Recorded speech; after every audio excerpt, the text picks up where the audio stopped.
Thank you so much for both of y'all. Now I'm going to turn it over to closing arguments, and we'll go ahead and start with JL Warren since you opened it up, and I'll give Vlad the last word. So go ahead, JL. This will be pretty quick. In essence, what we're looking for is detectability. That's how we determine the difference between how that something exists and is how something is real and something is imaginary. The concept of a god is imaginary because there is no detectability to it. This universe is an isolated system. The Earth is in itself a closed system when it comes to matter. It's an open system when it comes to energy, but there is nothing that is not explained. There are some questions we don't have answers to, but it's simply because we don't have the technology yet, or we just can't look past a certain point. So those will remain question marks until we have the evidence to assert an answer. But we will not assert God as an answer. There is no evidence to support it. There's no detectability to any type of agential causation. If we assert agential causation, then who created the creator? That leads us into infinite regress. If we ignore that, that leads us into brute agential causation, which in itself has its own problems. So, all in all, that's what I was looking for. I was looking for evidence of a detectable God or some detectable force that was the initiator of all things that we see.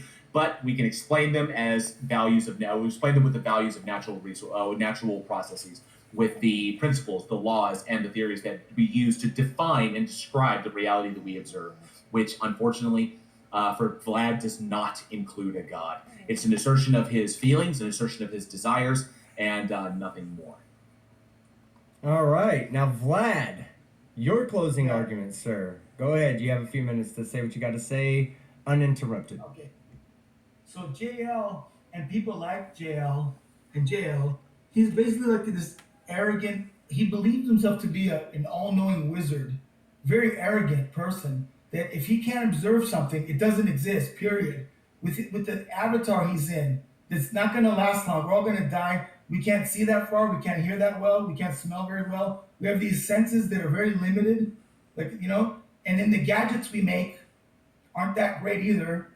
And then he wants to observe something that can't be observed, and he overlooks the evidence of that creator that's all around him, right under his nose. He gets upset when I bring it up. When I want to compare the camera to the eye, he starts cussing and swearing and having a meltdown because he knows that I'm proving my point, and the truth hurts.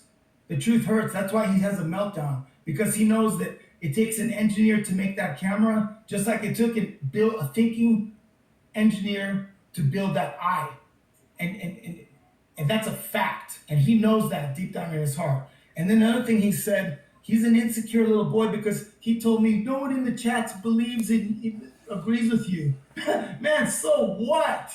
I don't need nobody in the chats. Nobody in the world needs to agree with me. I'm a grown man. I believe what I believe. I know the truth. God gave me wisdom and common sense to see what's plain and simple. He talks about these profound concepts he reads in little comic book, science books with the little drawings of monkeys turned into men, that he relies on our process to demonstrate what he falsely believes. He needs a creator to draw those pictures.